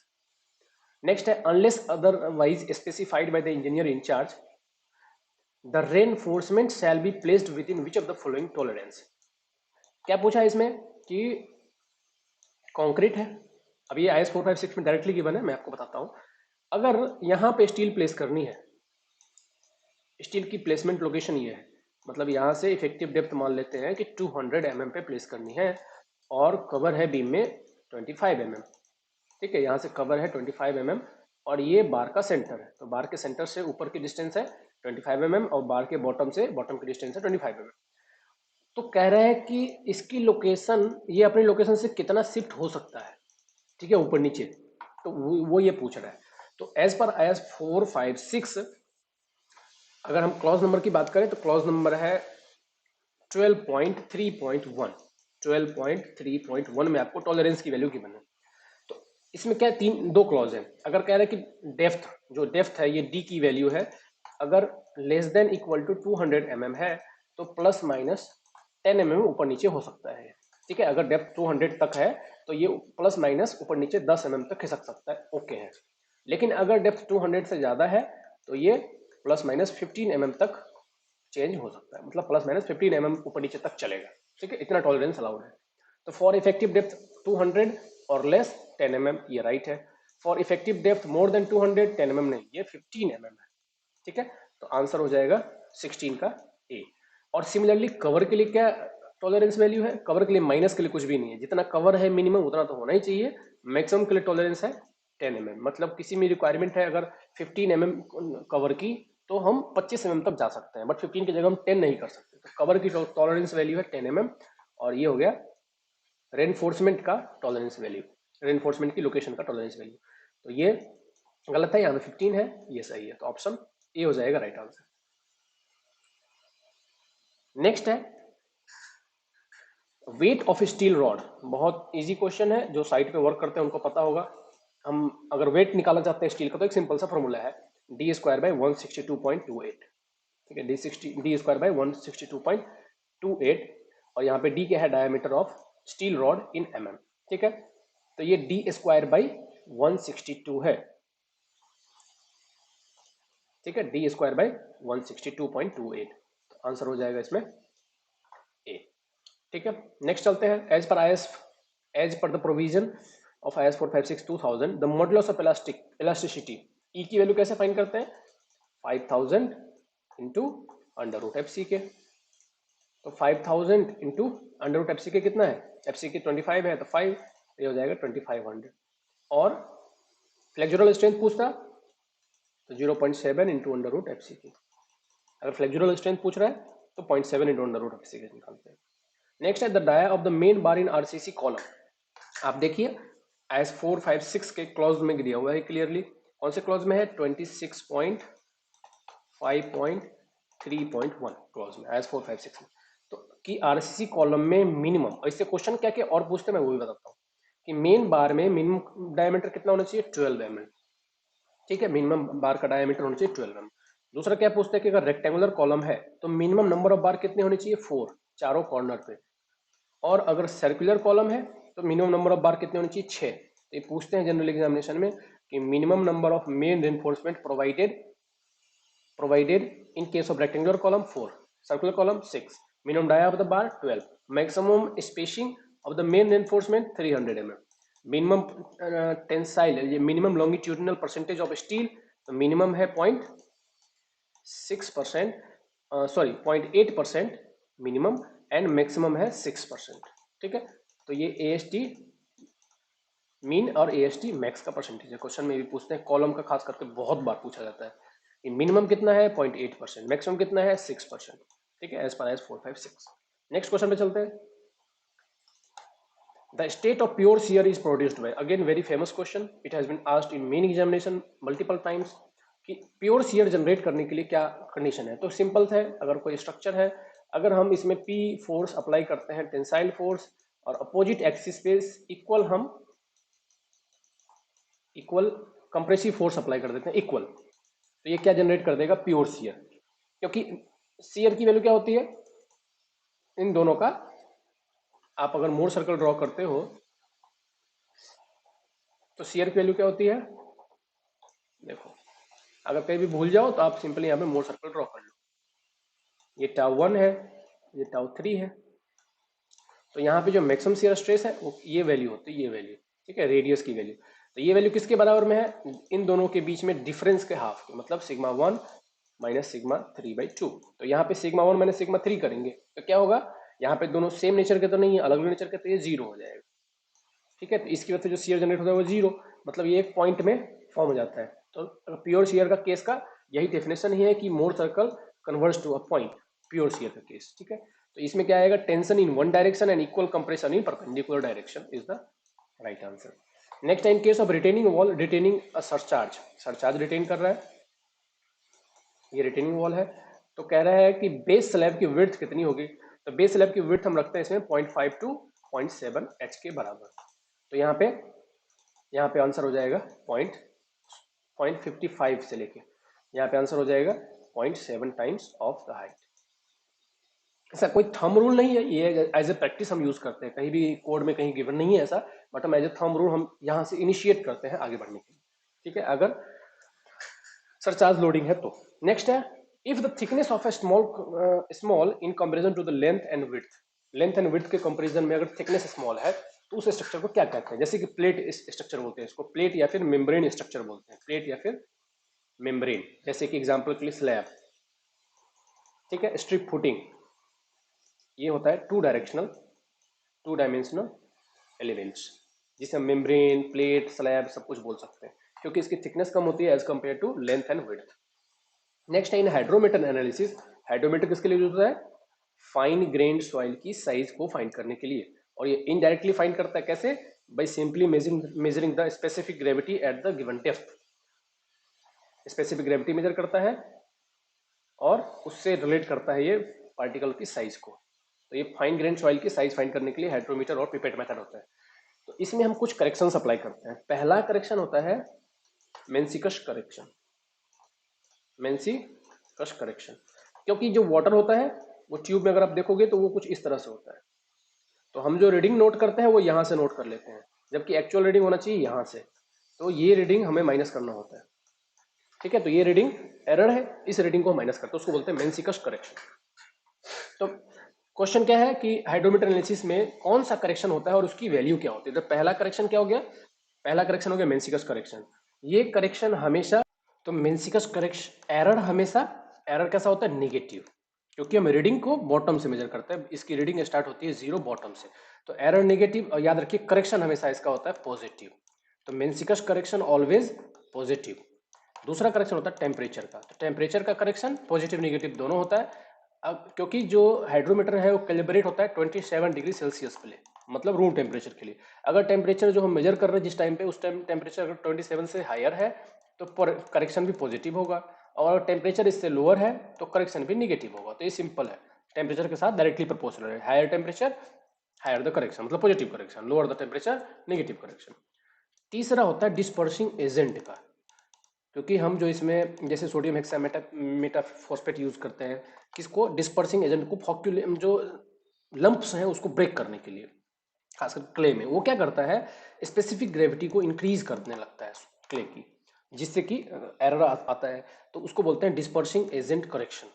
तो इस एरर को हम कैसे करते हैं? तो इसके लिए हमेशा एरर निगेटिव होता है। तो याद रखिए मेंसिकस के लिए हमेशा एरर पॉजिटिव, और डिस्पर्सिंग एजेंट के लिए हमेशा एरर निगेटिव, और टेम्परेचर के लिए पॉजिटिव और निगेटिव। इसलिए टेम्परेचर को जनरली नहीं पूछते हैं क्योंकि दोनों होता है, जो जनरली हम इसका पूछते हैं, ठीक है। मेंसिकस करेक्शन और डिस्पर्सिंग। तो टोटल अगर फाइनल बात करेंगे तो हाइड्रोमीटर की जो रीडिंग है वो कैसे लिखी जाती है कि एक तो जो डायरेक्ट मिल रहा है वैल्यू हाइड्रोमीटर से, वो मतलब जो यहाँ पे डायरेक्ट फाइनल रीडिंग जो आएगा, यहाँ पे जो डायरेक्ट हाइड्रोमीटर से जो रीडिंग मिल रहा है वो, प्लस मेंसिकस करेक्शन हमेशा इसके पॉजिटिव होती है, प्लस माइनस टेम्परेचर करेक्शन, और निगेटिव डिस्पर्सिंग एजेंट करेक्शन। ये होता है फाइनल इक्वेशन। इससे हम करेक्शन अप्लाई करके फाइनल रीडिंग निकालते हैं हाइड्रोमीटर की। अब बात करते हैं हम क्वेश्चन की। हाइड्रोमीटर एनालिसिस में both meniscus and dispersing agent correction are additive, नहीं। Both meniscus and dispersing agent correction are subtractive, नहीं। मेंसिकस करेक्शन जो है, मेंसिकस करेक्शन कैसा होता है? सब्सट्रैक्टिव, नहीं, ये होता है additive. Meniscus correction is additive, right, and dispersing agent correction is subtractive, right. तो ऑप्शन डी हो जाएगा यहाँ पे राइट आंसर, ठीक है। Option D is the right answer कि meniscus correction positive and dispersing agent correction negative. तो option D is the right answer. उम्मीद है आप लोग सब कुछ समझ चुके होंगे। मेंसिकस करेक्शन पॉजिटिव और डिस्पर्सिंग एजेंट करेक्शन नेगेटिव, और temperature correction directly proportional. Next, if the plasticity index of you line lies close and above A line. कह रहा है कि आईपी की वैल्यू, देखिए यू लाइन होता है और ए लाइन होता है। तो ए लाइन का इक्वेशन क्या होता है? 0.73 इंटू आई पी माइनस 20, और यू लाइन का इक्वेशन क्या होता है? 0.9 into I P minus 8। You line क्या है? बाउंड्री है, इसके ऊपर जनरली सॉइल नहीं होता है। और ए लाइन क्या है? ए लाइन के ऊपर अगर सॉइल का आईपी लाई कर रहा है तो वो कहलाता है क्ले, और इसके नीचे है तो सिल्ट या फिर ऑर्गेनिक क्ले, पीट जिसे हम कहते हैं, ऑर्गेनिक क्ले या फिर पीट। तो जनरली हम इसको डिफाइन करते हैं कि सिल्ट है या क्ले है, उसको डिफाइन करने के लिए आईपी की वैल्यू से। अब क्वेश्चन में क्या पूछा है कि यू लाइन क्लोज है अबव ए लाइन के, लेकिन अबव है। तो यू लाइन की जो वैल्यू है ये इसके ऊपर है लेकिन क्लोज है, तो प्लास्टिसिटी चार्ट पे तो क्ले मिनरल कौन सा होगा? देखिए इसके लिए एक सिंपल सा जो आईएस कोड है मैं वो भी बता देता हूँ आपको। आईएस 1498 1970, ये IS code clearly plasticity chart को डिस्प्ले करता है। उसमें आपको क्लॉज नंबर मिलेगा 3.6 एंड 3.7। 3.6 एंड 3.7 ये क्या कहता है कि अगर यू लाइन मतलब सॉइल जो है वो ए लाइन के अगर जस्ट ऊपर दिख रहा है या उसके आसपास ऊपर, लेकिन ऊपर की साइड में अगर दिख रहा है तो वो क्ले मिनरल कौन सा है? ब्लैक कॉटन सॉइल का, मतलब मोंट मोरिलो नाइट। और अगर नीचे दिख रहा है तो कौन सा है? क्योलिनाइट। मतलब अगर क्ले ये ए लाइन के नीचे है, अगर यहाँ पे अबव की जगह बिलो होता तो होता है क्योलिनाइट। तो जनरली अगर क्योलिनाइट है तो इसको हम सिल्ट की तरह ही रिप्रेजेंट करते हैं, सिल्ट की तरह ही रिप्रेजेंट करते हैं, भले ही वो क्ले की कैटेगरी में क्यों ना रिप्रेजेंट आ रहा हो, क्योंकि ये लाइन के नीचे है इसलिए हम उसको सिल्ट की तरह ही रिप्रेजेंट करते हैं। ठीक है, तो आंसर हो जाएगा पी। आप लोग इस कोड के इस क्लॉज में जाके क्लियरली देख सकते हो, वहाँ पे क्लियरली मेंशन है। नेक्स्ट है द इफेक्टिव स्ट्रेसिस। देखिए इसका कंसेप्ट बहुत ही सिंपल है। मान लेते हैं कि ये कोई ब्लॉक है, इसके अंदर सॉइल भी है, सॉइल के पार्टिकल्स हैं, और इसके अंदर वाटर भी है। ऐसा ही होता है जनरली, सैचुरेटेड सॉइल होता है। और इस पे कोई हमने लोड अप्लाई किया, तो लोड ट्रांसफर कैसे होता है? अब जो भी कांटेक्ट में है लोड यहाँ से ट्रांसफर होगा, हर जगह से ट्रांसफर होएगा और लास्टली बॉटम में जाएगा। तो ये लोड ट्रांसफर का जो पाथ है ये इसके लिए दो पार्ट में डिवाइड कर दिया गया है। टोटल लोड जो हम यहाँ पे अप्लाई कर रहे हैं उसको बोलते हैं टोटल स्ट्रेस, इसको बोलते हैं टोटल स्ट्रेस। ठीक है, अब टोटल स्ट्रेस का कुछ पोर्शन यहाँ पे सॉइल टू सॉइल ग्रेन जो है ट्रांसफर हो रहा है, यहाँ से पास हो रहा है, इसको बोलेंगे हम इफेक्टिव स्ट्रेस। तो जो टोटल लोड का वो पोर्शन जो सिर्फ सॉइल ट्रांसफर कर रहा है बॉटम में, उसको बोलते हैं इफेक्टिव स्ट्रेस, उसको बोलते हैं इफेक्टिव स्ट्रेस। और टोटल लोड का वो पोर्शन जो वाटर कैरी कर रहा है या फिर वाटर ट्रांसफर कर रहा है बॉटम में, उसको बोलते हैं पोर वाटर प्रेशर। ये हो गया पोर वाटर प्रेशर। क्योंकि पोर का वाटर बाहर एक्सपल नहीं हो सकता तो क्या करेगा? वो लोड को ट्रांसफर करेगा, क्योंकि वाटर इनकम्प्रेसिबल होता है, वाटर कंप्रेस नहीं होता है जनरली। तो इसलिए पोर के अंदर वाटर होता है, तो वाटर क्या करता है? फोर्स को ट्रांसफर करता है बॉटम में। तो टोटल लोड में से जितना वाटर लोड ट्रांसफर करता है उसको बोलते हैं पोर वाटर प्रेशर, और जितना सॉइल टू सॉइल ग्रेन होता है ट्रांसफर उसको बोलते हैं इफेक्टिव स्ट्रेस। तो ये इफेक्टिव स्ट्रेस हम जनरली कैलकुलेट नहीं कर सकते, ये कैलकुलेट नहीं कर सकते, ये एक एब्स्ट्रैक्ट क्वांटिटी है, मतलब इसको we can not measure it in laboratory, that is why it is called, it is a abstract quantity. But conceptually ये बहुत इंपॉर्टेंट होता है, क्योंकि ये क्या देता है कि एक्चुअली में जो सॉइल है वो कितना लोड कैरी कर रहा है, क्योंकि जो वाटर का लोड है वो इम्परमानेंट है। जैसे अगर सॉइल बाहर आएगा वो लोड खत्म, या फिर सॉइल बाहर आया, एक्सपल्सन अपने कंसोलिडेशन पढ़ा होगा, कंसोलिडेशन में क्या होता है? सॉइल जैसे जैसे लोड कैरी करना शुरू होता है करता है वैसे वैसे पोर वाटर प्रेशर रिलीज होना शुरू होता है, एक्सपल्सन होता जाता है वाटर का, तो इफेक्टिव स्ट्रेस बढ़ता जाता है और पोर वाटर प्रेशर घटता जाता है। तो यही कंस्टेंट है यहाँ पे। तो effective stress is abstract quantity because it can not be measured in laboratory, we can only formulate this, we can only formulate it. ठीक है, हम इसको फाइंड कर सकते हैं कैसे? हम टेस्ट करके लेबोरेटरी में पोर वाटर प्रेशर को फाइंड करेंगे, टोटल लोड को फाइंड करेंगे और फिर उसमें से माइनस करेंगे, तो उस तरह से हम फाइंड कर सकते हैं। पोर वाटर प्रेशर के इक्वल नहीं होता है, इसके भी इक्वल नहीं होता है, इसके भी इक्वल नहीं होता है। Option A. नेक्स्ट क्वेश्चन है total and effective stress at a depth of 10 metre below the top level of the water in a swimming pool. वही कंसेप्ट है कि 10 मीटर अगर बिलो हम फाइंड करना चाहते हैं टोटल और इफेक्टिव स्ट्रेस, और क्या है? स्विमिंग पूल है। अभी मैंने डिस्कस किया क्या है, यहाँ पे कोई सॉइल तो है नहीं स्विमिंग पूल में, सिर्फ वाटर ही है। तो वाटर है तो लोड कौन ट्रांसफर कर रहा है? सिर्फ वाटर ट्रांसफर कर रहा है, इसमें सिर्फ क्या आएगा? पोर वाटर प्रेशर। पोर वाटर प्रेशर क्या होता है? रो जी एच, रो इंटू जी इंटू एच, और रो कितना होता है? 1000, जी कितना होता है? 9.81, और एच कितना है? 10। तो ये अगर किलो पास्कल में लेंगे तो ये 10 होता है। ठीक है, कितना होता है? 10। तो 10 इंटू 10 100 एंड 0। इफेक्टिव स्ट्रेस यहाँ पे क्या आएगा? 0, क्योंकि सॉइल है ही नहीं। तो इफेक्टिव स्ट्रेस यहाँ पे क्या आएगा? 0। और क्या पूछा है? The total and effective stress, total आएगा 100 और इफेक्टिव स्ट्रेस आएगा 0। और पोर वाटर प्रेशर कितना? पोर वाटर प्रेशर भी 100 ही। तो यहाँ पे अगर टोटल इफेक्टिव और पोर वाटर प्रेशर तीनों होता तो 100 आता टोटल, पोर वाटर प्रेशर आता 100 एंड इफेक्टिव स्ट्रेस आता 0, क्योंकि टोटल लोड में से सारा का सारा पोर वाटर प्रेशर ही कैरी कर रहा है, यहाँ पे सॉइल है ही नहीं इसलिए सॉइल की प्रेशर 0 है। ठीक है, नेक्स्ट है अ soil sample has liquid limit of WL की वैल्यू 54 और WP की वैल्यू 27 और WN की वैल्यू है 25। तो सॉइल इज डोमिनेटेड बाई, क्या करेंगे हम सिंपली इसके लिए? कंसिस्टेंसी इंडेक्स और प्लास्टिसिटी इंडेक्स फाइंड करेंगे। तो पहले हम फाइंड करते हैं लिक्विडिटी इंडेक्स। लिक्विडिटी इंडेक्स क्या होता है कि 25 minus 27, natural water content minus IP, और sorry minus WP divide by IP. तो आईपी कितना है इसका? 27। 27 कैसे? 54 माइनस 27, 27। तो ये आ रहा है -2/27, मतलब ये वैल्यू माइनस में आ रही है। तो अगर IL की वैल्यू माइनस में आ रही है, मतलब क्या है कि जो एक्चुअल वाटर कंटेंट है वो WP से भी नीचे है, प्लास्टिक लिमिट से भी कम है, इसको बोलते हैं स्टिफ सॉइल। स्टिफ, तो ये क्या कहते हैं, स्टिफ सॉइल। जनरली IL क्या करता है, IL मेजर करता है कि लिक्विड लिमिट जो उस सॉइल की है उससे नेचुरल कंडीशन में वो कितना नजदीक है। मतलब ये हो गया लिक्विड लिमिट और ये हो गया प्लास्टिक लिमिट। तो इस रेंज को डिफाइन करने के लिए कि एक्चुअल नेचुरल कंटेंट जो है वो इस में से किसके पास है, लिक्विड लिमिट के पास है या फिर WP के पास है या फिर इससे नीचे है। नीचे है मतलब नेगेटिव वैल्यू आ रही है, ठीक है। अगर ग्रेटर देन 100 है मतलब इससे ऊपर जा रहा है। तो अगर लिक्विड लिमिट के पास है मतलब वो लिक्विड की तरह बिहेव करेगा, WP है मीन्स प्लास्टिक की तरह बिहेव करेगा। और अगर इससे नीचे है मीन्स नेचुरल वाटर कंटेंट जो है वो WP से भी नीचे है, मतलब हार्ड सॉइल है, वो स्टिफ सॉइल है, ब्रिटल सॉइल है, उसका ब्रिटल फेलियर होगा। और अगर हम इसकी C निकाले, कंसिस्टेंसी इंडेक्स निकालें, तो क्या हो जाएगा 54 - 25 डिवाइड बाई 27। तो ये है ग्रेटर देन 100, मतलब 107% के आसपास आ रहा है।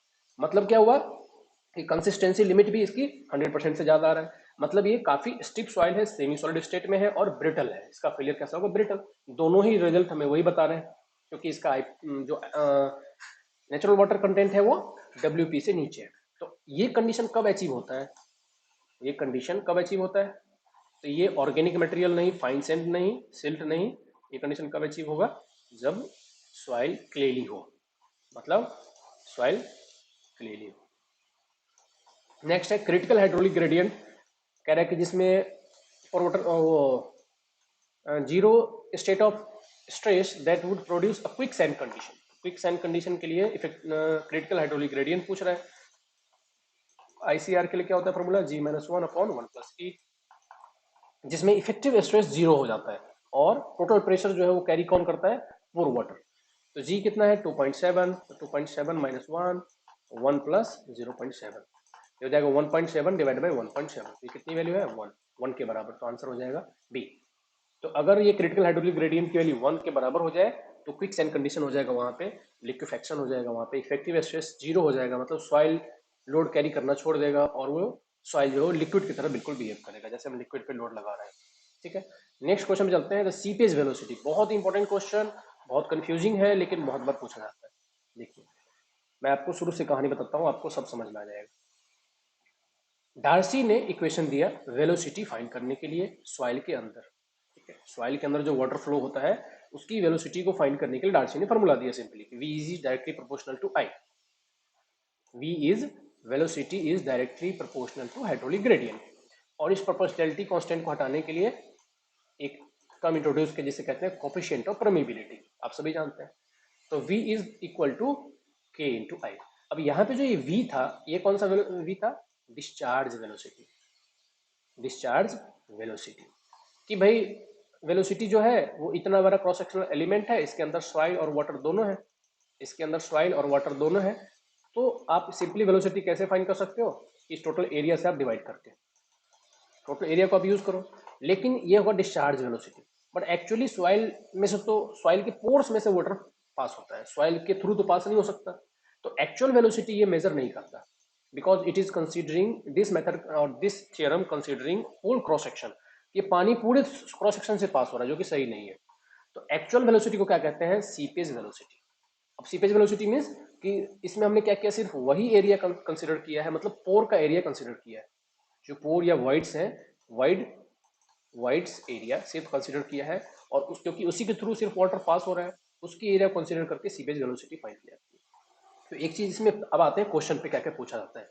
सीपेज वेलोसिटी को हम VS से डिनोट करते हैं। Seepage velocity is the velocity through wides in the soil and it is always greater than the discharge velocity. पहले टर्म ये क्वेश्चन पूछा जाता है कि सीपेज वेलोसिटी और डिस्चार्ज वेलोसिटी में ज्यादा कौन होता है, तो seepage velocity is always greater than discharge velocity, पहली बात, ठीक है। ये हो गया। अच्छा, दूसरा कि ये फिर फाइंड कैसे करेंगे, तो seepage velocity is find as discharge velocity divide by porosity. ये क्वेश्चन पूछा जाता है। क्वेश्चन में आपको ये दे दिया होगा, ये दे दिया होगा, बोलेगा ये फाइंड करो, या फिर ये और ये दिया होगा, ये फाइंड करो। इनमें से कोई भी आपको दो गिवन होगा, तीसरा पूछेगा। तीसरा क्वेश्चन क्या आता है, केपी के बराबर, कि केपी क्या है। तो देखिए जब ये सीपेज वेलोसिटी का कंसेप्ट आया तो भाई इसके लिए तो ये जो के था ये किसको रिप्रेजेंट करता था, डिस्चार्ज वेलोसिटी के लिए कोफिशिएंट ऑफ परमेबिलिटी, क्योंकि इसमें coefficient of permeability total area consider करके बताया गया है। तो एक्चुअल जो सीपेज वेलोसिटी है उसके लिए के की वैल्यू भी चेंज करनी पड़ेगी। तो केपी क्या है, कोफिशिएंट ऑफ परकोलेशन, जो कि अगेन मॉडिफाई हो जाएगा ऐसे। तो coefficient of percolation again is always greater than the coefficient of permeability. तो ये कोफिशिएंट ऑफ परकोलेशन क्या है, ये एक्चुअल रेट बता रहा है पानी की पास होने की सॉइल की वाइड के थ्रू, ना कि पूरे एरिया के थ्रू। तो KP is the actual coefficient of permeability of the soil of the pores only, not whole cross section. ठीक है, तो केपी का कॉन्सेप्ट पूछते हैं कई बार कि कोफिशिएंट ऑफ परकोलेशन क्या। अब क्वेश्चन बहुत आसान हो गया आपके लिए, सीपेज वेलोसिटी पूछ रहा है यहाँ पे, डिस्चार्ज वेलोसिटी गिवन है, वाइड रेशियो गिवन है। तो वाइड रेशियो से हमें पोरोसिटी फाइंड करनी होगी। तो पहले पोरोसिटी फाइंड कर लेते हैं। Porosity is equal to E upon 1 plus E. यहाँ फाइंड कर लीजिए, पॉइंट 8 डिवाइड बाई 1.8, यहाँ से मिलेगा 44.44 ऐसे कुछ मिलेगा। ठीक है, 0.44 के आसपास, 0.4444 इस तरह। ठीक है, परसेंटेज अगर फाइंड करेंगे तो 44 पॉइंट समथिंग। अब हमें क्या फाइंड करना है, सीपेज वेलोसिटी। अभी हमने देखा seepage velocity is equal to total velocity, तो 20 इंटू 10⁻³ डिवाइड बाई 0.44 करते हैं। ठीक है, तो आंसर क्या आ जाएगा, 45 इंटू 10⁻³ तो सी इज द राइट आंसर। मैंने सारे क्वेश्चन बता दिए, इस टॉपिक से कौन से क्वेश्चन आते हैं। नेक्स्ट आते हैं geological cycle for the formation of soil.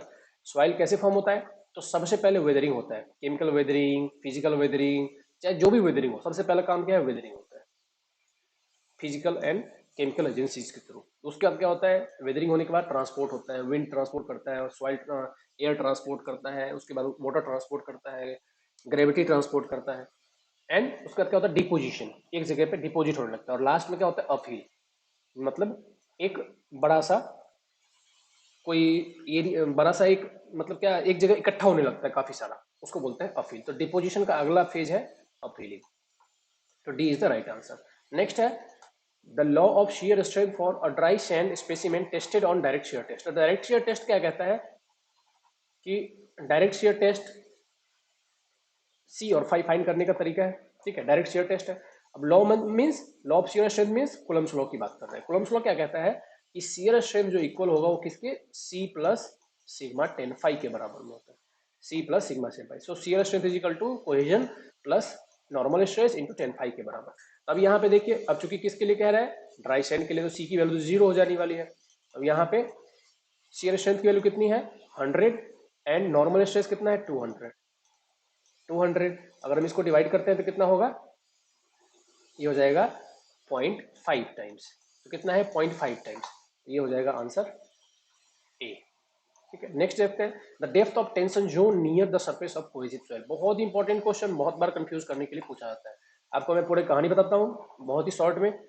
होता क्या है कि अगर कोहेसिव सॉइल है तो vertical stress, sorry lateral stress, lateral pressure change हो जाता है। क्योंकि अगर नॉर्मल सॉइल है तो सॉइल का प्रेशर ऐसे होता है, के इंटू गामा इंटू एच, ये होता है बॉटम का प्रेशर। आप इसका एरिया फाइंड करके टोटल प्रेशर फाइंड कर सकते हैं। लेकिन यही अगर कोहेसिव सॉइल है तो बॉटम में क्या होता है, एडिशनल प्रेशर जनरेट होता है, और ये क्या होता है, टेंशन होता है। ये तो कंप्रेशन है लेकिन ये टेंशन है। तो सारा खेल या फिर सारा प्रॉब्लम यहीं पे आता है कि इसकी वैल्यू कितनी है, तो इसकी वैल्यू क्या हो जाएगा, जितनी वैल्यू हम डिक्रीज कर रहे हैं उसकी, मतलब जितनी वैल्यू टेंशन, यही है टेंशन क्रैक की डेप्थ भी और टेंशन क्रैक की वैल्यू भी।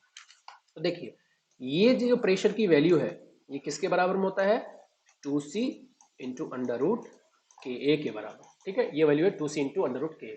और ये है डेप्थ ऑफ टेंशन क्रैक, ये है डेप्थ जिसे हम बोलते हैं Z C, depth of tension crack Z C. और जेड सी किसके बराबर होता है, 2c upon gamma into under root K. दोनों में फर्क समझिए, ये वैल्यू है प्रेशर की, टेंशन टेंसाइल स्ट्रेस की वैल्यू है कितना, 2c into under root K.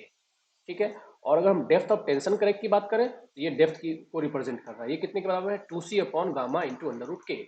अगर फाई जीरो नहीं है, मतलब कोहेसिव सॉइल है, कोहेसिव सॉइल के लिए बात कर रहे हैं। तो ये हो गया डेप्थ ऑफ टेंशन क्रैक। अब डेप्थ ऑफ टेंशन क्रैक पूछा है तो इसमें आंसर क्या हो जाएगा, 2c upon gamma into N phi से बोलते हैं, एन फाइव मतलब अंडर रूट के, इसको बोलते हैं के, मतलब क्या होता है, के ए मीन्स 10 स्क्वायर 45 प्लस 5/2 और इसको हम N5 भी लिखते हैं। ठीक है, ये हो गया, तो आंसर हो गया डी। एक और क्वेश्चन जो पूछते हैं कि maximum depth of vertical cut in case of cohesive soil safe कब तक रहेगा, तो उसके लिए हो जाएगा 2 times ZC। Maximum depth of vertical cup without any support, तो 2 times of the ZC। Answer क्या हो जाएगा, 2 टाइम्स अगर कर देंगे तो 4C divide by gamma into under root के।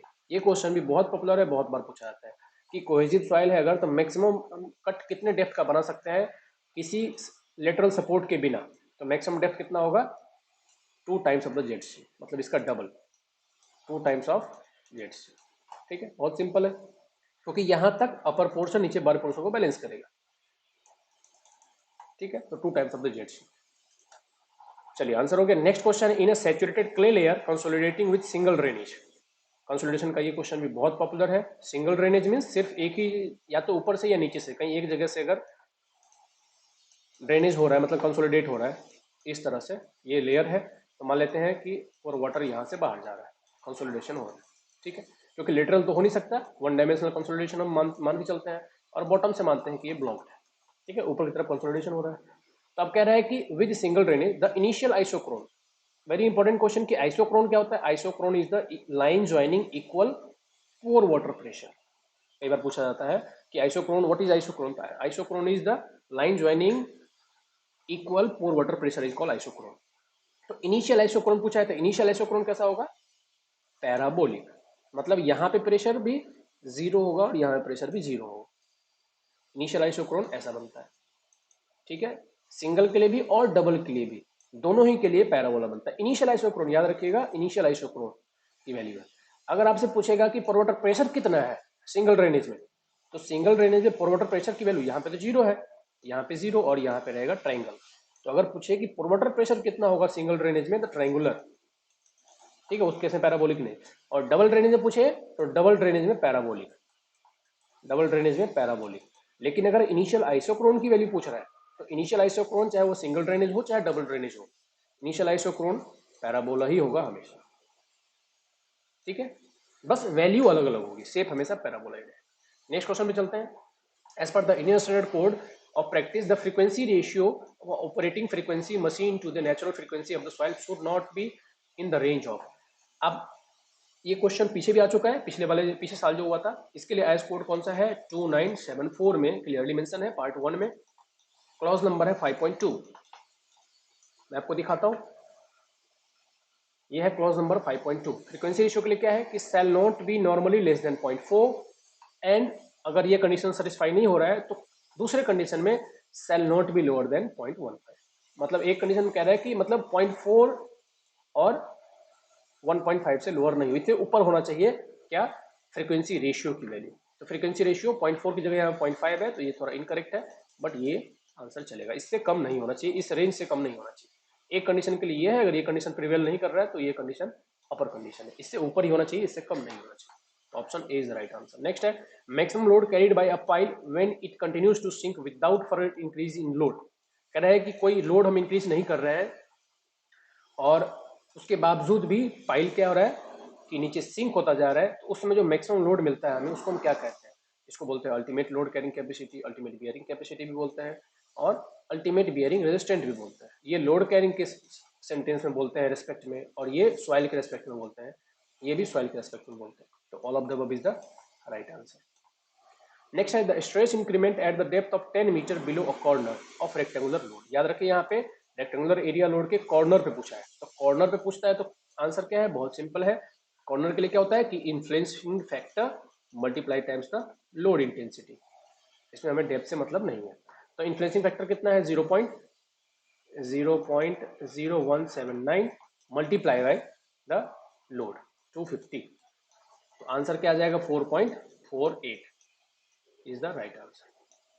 हाँ, यहीं पे अगर कॉर्नर की बजाय एज पे या सेंटर पे या किसी और लोकेशन में पूछा होता तो आप सभी इन्फ्लुएंसिंग फैक्टर को अलग अलग ऐड करते, आप क्रॉस सेक्शन डिवाइड करके। ठीक है, नेक्स्ट है negative screen friction on pipe. Negative screen friction कई बार पूछा जाता है। नेगेटिव स्क्रीन फ्रिक्शन होता क्या है कि अगर हम किसी पाइल, ड्रिवन पाइल को, कास्ट पाइल नहीं, ड्रिवन पाइल को, मतलब इसकी हम हैमरिंग कर रहे हैं और इसको नीचे हम ड्राइव कर रहे हैं, तो होता क्या है, इसके ड्रिविंग के ऑपरेशन के दौरान जो सराउंडिंग सॉइल है वो भी सेटलमेंट होता है। क्योंकि हम इसको कॉम्पैक्ट कर रहे हैं, तो ये भी नीचे सेटल होता है। तो नेगेटिव स्किन फ्रिक्शन कब जनरेट होता है कि अगर सराउंडिंग सॉइल की सेटलमेंट का जो रेट है वो ज़्यादा हो जाए, मतलब अगर सराउंडिंग सॉइल 2 mm पर मिनट नीचे जा रहा है और जो हमारा पाइल है वो 1.5 mm पर मिनट नीचे जा रहा है, तो क्या होगा, ये सराउंडिंग सॉइल भी इसको नीचे की तरफ खींचेगा, क्योंकि अनइक्वल सेटलमेंट है। तो ये इसको बोलते हैं नेगेटिव स्क्रीन फ्रिक्शन। इसकी वजह से होता क्या है, लोड कैरिंग कैपेसिटी घट जाता है, फाइल की लोड कैरिंग कैपेसिटी लेस हो जाता है। ठीक है। अब कब कब होता है ये, तो लूज फील्ड में होता है, मतलब अगर फुल्ली कॉम्पैक्ट नहीं है तो उस केस में, या फिर न्यूली फील्ड सॉइल में होता है, उन सब जगहों पे ये जनरली फिनोमेना देखा जाता है। It is cause due to relative settlement of the soil, right? It is caused on soft soil, right? Decrease in pile capacity, right? So all options are correct. A compacted soil sample exhibited maximum dry density, और minimum dry density इतना है। तो compactability factor क्या है, तो compactability factor ratio क्या होता है कि मैक्सिमम ड्राई डेंसिटी और मिनिमम ड्राई डेंसिटी का रेशियो। तो इन दोनों का अगर रेशियो हम फाइंड करेंगे 15.5 डिवाइड बाई 21.5, तो मेरे हिसाब से इसका आंसर नहीं है इसमें, ये आता है 0.72 के आसपास। तो नियरेस्ट आंसर नहीं मिल रहा है मुझे, तो मैं इसमें नन ऑफ दीज भी कर सकता हूँ, बट अगर आप इसकी तरफ जाएं तो देखते हैं, मेरे हिसाब से तो नन ऑफ दीज होना चाहिए, क्योंकि पॉइंट कोई ऐसा इसमें बहुत कॉम्प्लिकेटेड कैलकुलेशन नहीं था कि आंसर इतना डिफरेंस आए, 0.72 आंसर आना चाहिए। नेक्स्ट है under rimmed pile. Again very important question, इसको कैसे घुमा फिरा के पूछते हैं कि ब्लैक कॉटन सॉइल अगर है तो कौन सा पाइल यूज करते हैं, तो आंसर तब भी आएगा under rimmed pile. Under rimmed pile क्या होता है, इसमें बल्ब लगे होते हैं। बल्ब कैसे होते हैं कि ये पाइल है, इसमें से एक बल्ब या दो बल्ब हो सकता है, इसमें से बल्ब लगे होते हैं, इसको बोलते हैं अंडर रिम्ड पाइल। और हमेशा याद रखना, इसको हमेशा कास्ट करते हैं, कास्ट इन सीटू, मतलब ये हमेशा ये हमेशा बोर्ड पाइल होता है। कभी भी हम इसको ड्राइव ड्राइव नहीं करते, मतलब इसको हम हैमरिंग नहीं करते। इस हम पहले हम केशिंग में इसको हम पहले एक्सकवेट करते हैं, फिर इसके अंदर कंक्रीटिंग करते हैं, फिर इसको फिल करके इसको क्योर करते हैं, तब जाके ये हमेशा बोर्ड पाइल होता है। ठीक है, प्रीकास्ट पाइल नहीं हो सकता, ड्रिवन पाइल नहीं हो सकता, ऑल ऑफ द अबव नहीं हो सकता, it is always board pile. तो अंडर रिम्ड पाइल से दो क्वेश्चन मिले, अंडर रिम्ड पाइल कहाँ पे यूज करते हैं, तो ब्लैक कॉटन सॉइल जहाँ पे हो वहां पे यूज करते हैं। एक प्रेशर, एक बल्ब हो सकता है, दो बल्ब हो सकता है, कई बार इसकी स्पेसिंग पूछते हैं, कई बार ये दो पाइल के बीच की स्पेसिंग पूछते हैं, कई बार इसके बीच की स्पेसिंग पूछते हैं। ठीक है, कई बार दो पाइल के बीच की स्पेसिंग पूछते हैं, कई बार दो बल्ब के बीच की स्पेसिंग पूछते हैं। तो 2.5 5 के बराबर होना चाहिए, और स्पेसिंग 3 5 के बराबर। नेक्स्ट क्वेश्चन है the typical correlation between relative compaction and relative density for a granular soil. तो पहले दोनों को देखते हैं कि रिलेटिव कॉम्पैक्शन क्या होता है। रिलेटिव कॉम्पैक्शन किसी भी सॉइल के लिए एप्लीकेबल है। पहली बात तो रिलेटिव कॉम्पैक्शन की वैल्यू हम किसी भी सॉइल के लिए यूज कर सकते हैं। इसका फॉर्मूला क्या होता है, गामा डी इनफील्ड, मतलब dry density Enfield divide by gamma D in lab. Laboratory में ड्राई डेंसिटी जितनी मिल रही है वो, और फील्ड में जितनी मिल रही हो, इन दोनों का रेशियो रिलेटिव कॉम्पैक्शन कहलाता है। बट ये सभी सॉइल के लिए एप्लीकेबल है, किसी भी सॉइल के लिए हम इसको फाइंड कर सकते हैं। लैब में जितना डेंसिटी मिला वो, तो जनरली ग्रेनुलर सॉइल के लिए, मतलब सैंड के लिए 100% इसकी वैल्यू हमें भी देखने को मिलती है। लेकिन अगर क्लेली सॉइल की बात करें तो उसमें 95% ही अचीव होता है। लैब में जो हम ड्राई डेंसिटी फाइंड करते हैं, सपोज 100 किलो पास्कल, तो साइट पे जाके 95 किलो पास्कल तक ही पहुंचता है कॉम्पैक्शन पे। बट ग्रेनुलर सॉइल जैसे कि सैंड ग्रेवल में फुल मिल जाता है 100%। तो ये होता है रिलेटिव कॉम्पैक्शन।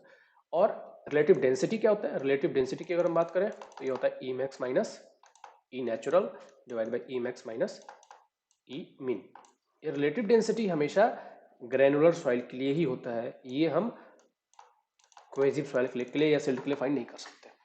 तो कह रहा है कि इन दोनों में क्या रिलेशन है, अगर हम सिर्फ ग्रेनुलर सॉइल की बात करें तो ग्रेनुलर सॉइल की बात करें तो आपको ऑप्शन डी टिक करना है कि रिलेटिव, ये रिलेशन सिर्फ और सिर्फ ग्रेनुलर सॉइल के लिए ही एप्लीकेबल है कि relative compaction is equal to 80 plus 0.2 into D R. ठीक है, so option B is the right answer.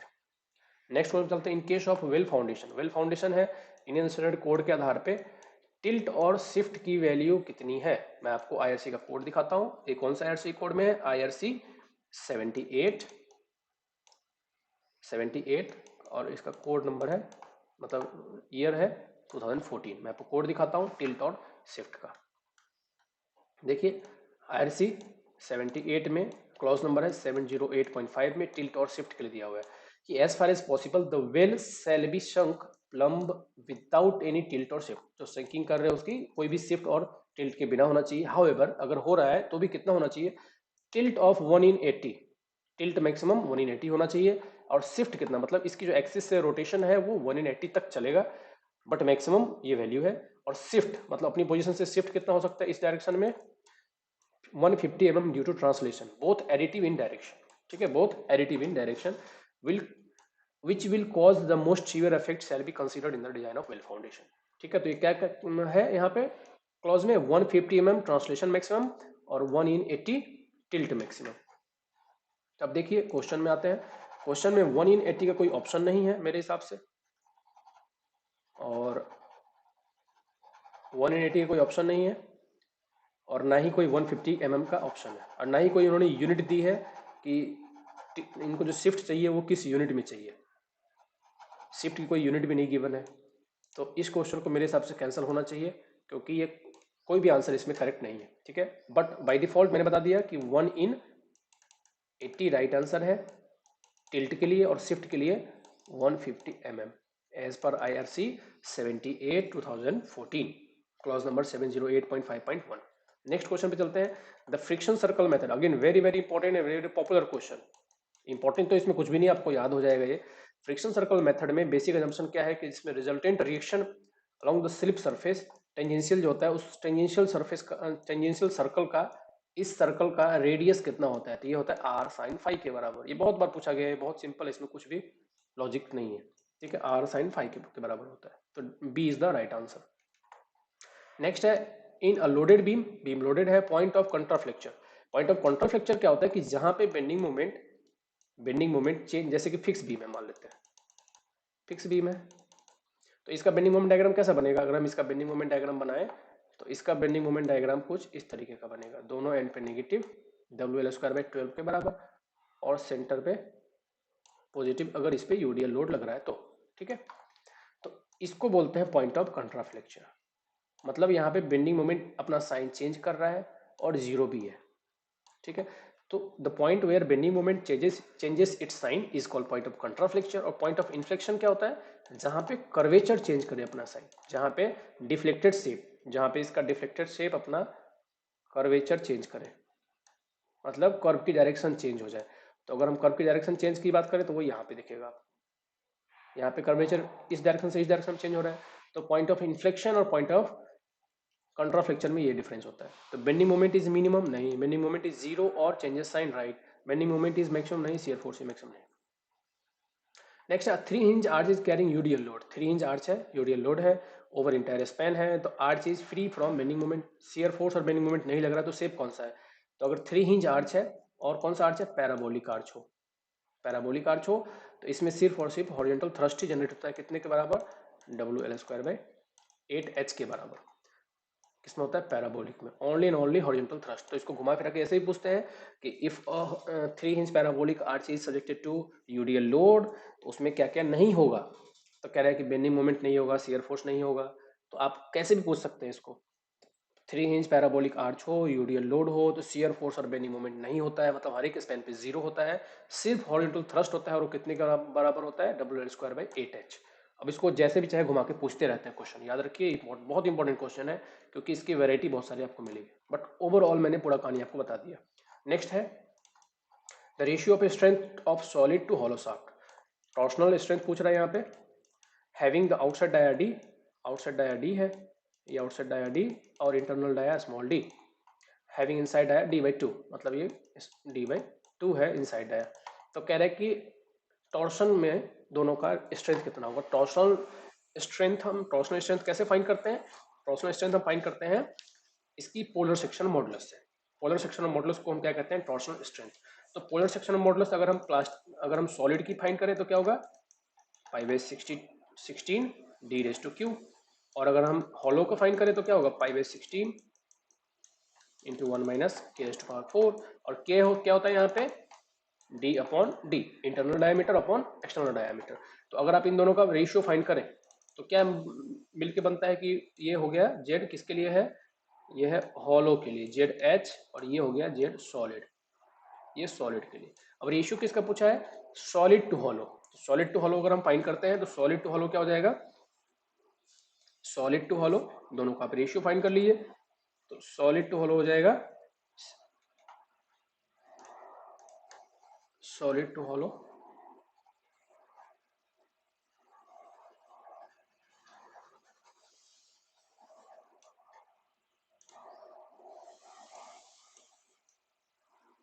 Solid to hollow 1/1 - k⁴, ठीक है, क्योंकि हमें सिर्फ यहाँ पे डायमीटर का ही रेशियो लेना है, 1/1 - k⁴। और k यहाँ पे कितना है, तो k क्या है, इंटरनल डायमीटर। तो इंटरनल डायमीटर d/2 है और एक्सटर्नल डायमीटर कितना है, d है। ये कितना हो जाएगा 1/2, यहाँ पे हो जाएगा 1/2। तो यहाँ पे अगर हम वैल्यू इंसर्ट करेंगे 1/1 - 1/2⁴, तो ये क्या हो जाएगा, अगर हम इसको सॉल्व करते हैं तो ये हो जाएगा 2⁴ कितना होता है 16, तो 16 - 1, तो 16 - 1 हो जाएगा 15/16।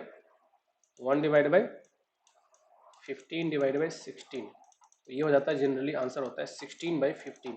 तो इसका एक्चुअल आंसर होना चाहिए 16/15, याद रखिए, क्योंकि इसने सॉलिड बाई हॉलो पूछा है, यहाँ पे इसने सॉलिड टू हॉलो पूछा है। तो एक्चुअल आंसर होना चाहिए इसका 16/15, 15/16 नहीं, 15/16 किसका रेशियो है, याद रखिए यहाँ पे हॉलो बाई सॉलिड का रेशियो होता है। तो आंसर ये तो मेरे हिसाब से नहीं होगा और ये ऑप्शन नहीं है, तो मेरे हिसाब से ये क्वेश्चन भी कैंसल आउट होना चाहिए, क्योंकि इसका आंसर है 16/15। ये 16 यहाँ से ऊपर चला जाएगा, 15 नीचे, 16/15। क्योंकि आप सिंपली आप अगर वैसे भी सोचो तो सॉलिड की होती है स्ट्रेंथ वो कम होती है, सॉलिड की स्ट्रेंथ कम होती है, हॉलो की ज्यादा होती है। तो हॉलो की ज्यादा है मतलब अगर इसका रेशियो फाइंड करेंगे तो ये 1 से ग्रेटर आएगा। अगर हम इसका रेशियो फाइंड करेंगे, देखिए अगर इसका रेशियो हम फाइंड करते हैं तो ये 1 से कम आएगा, ठीक है, ये 1 से कम आएगा, ठीक है, 1 मिनट। तो मेरे हिसाब से इसका आंसर 16/15 आना चाहिए।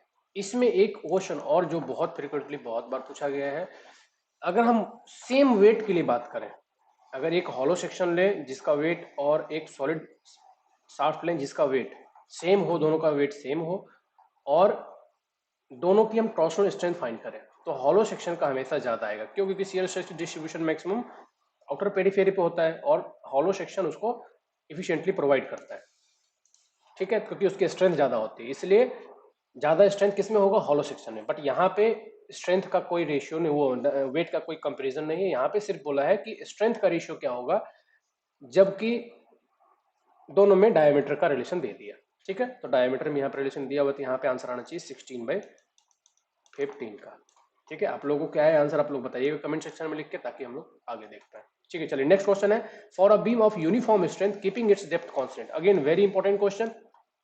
यूनिफॉर्म बीम किसको बोलते हैं, कि लॉन्गर स्पैन, इस क्वेश्चन आता है कि यूनिफॉर्म बीम कब प्रोवाइड करते हैं, यूनिफॉर्म स्ट्रेंथ की बीम लॉन्गर स्पैन के लिए। ये भी क्वेश्चन में कई बार आया हुआ है कि uniform strength beam is usually preferred, तो लॉन्गर स्पैन, ठीक है। कंसेप्ट क्या होता है कि बीम को की विड्थ को वेरी किया जाए, बीम की विड्थ को वेरी किया जाए, बीम को विड्थ को कुछ ऐसे रखा जाए, डेप्थ को कांस्टेंट रखा जाए। दूसरा तरीका क्या होता है कि डेप्थ को वेरी किया जाए, विड्थ को कांस्टेंट रखा जाए, इस तरह का बीम बनाया जाए, ठीक है। इसको बोलते हैं बीम ऑफ यूनिफॉर्म स्ट्रेंथ। और यूनिफॉर्म स्ट्रेंथ का मीनिंग क्या है कि stress, bending stress is same at all the fibre, हर जगह बेंडिंग स्ट्रेस की वैल्यू सेम है, उसको बोलते हैं यूनिफॉर्म स्ट्रेंथ। तो रिलेशन क्या है, अगर वेरिंग डेप्थ का यूज करते हैं तो, और वेरिंग विड्थ का यूज करते हैं तो क्या रिलेशन है।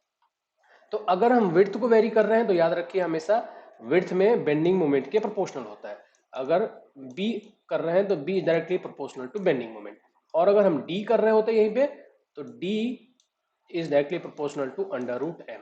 कैसे आता है मैं आपको बताता हूँ, बहुत सिंपल है। आप लोगों ने बेंडिंग फार्मूला पढ़ा होगा, बेंडिंग फार्मूला, बेंडिंग फार्मूला क्या कहता है कि sigma upon Y is equal to m upon I is equal to E upon R. यहां से हमें सिग्मा की वैल्यू फाइंड करनी है, ठीक है। तो यहां से सिग्मा क्या हो जाएगा, अगर हम आई की वैल्यू भी यहाँ पे इंसर्ट कर देंगे तो 6m divide by B D square. I upon Y क्या होता है, आई अपॉन वाई जेड, तो जेड की वैल्यू क्या होता है बी डी स्क्वायर बाई 6। तो ये हो गया। अब यहाँ पे देखिए बेंडिंग स्ट्रेस जो है वो किसके प्रोपोर्शनल है, एम के। ठीक है, अब हमें फाइंड करना है कि इस एम का रिलेशन बी और डी के साथ क्या है। तो अगर हम बी को इधर लाएंगे तो बी के डायरेक्टली प्रोपोर्शनल है एम और डी के अंडर रूट टाइम्स प्रोपोर्शनल है एम। ठीक है, तो यहीं से आता है फॉर्मूला क्या कोरिलेशन है। तो अगर यहाँ पे विड्थ पूछा है, यहाँ पे कांस्टेंट क्या किया गया, डेप्थ को कांस्टेंट किया गया है और विड्थ को वेरी किया गया है, तो बेंडिंग मोमेंट के प्रोपोर्शनल होगा। और यहीं पे अगर होता कि विड्थ को कांस्टेंट किया गया है और डेप्थ को वेरी कर रहे हैं तो आंसर बी होता सही। ठीक है, उम्मीद है आप लोग समझ गए होंगे। नेक्स्ट क्वेश्चन पे चलते हैं। For a given material's Young's modulus is 200 giga newton per metre square. Young's modulus की वैल्यू गिवन है और क्या गिवन है, मॉडुलस ऑफ रिजिडिटी मतलब शियर मॉडुलस भी गिवन है।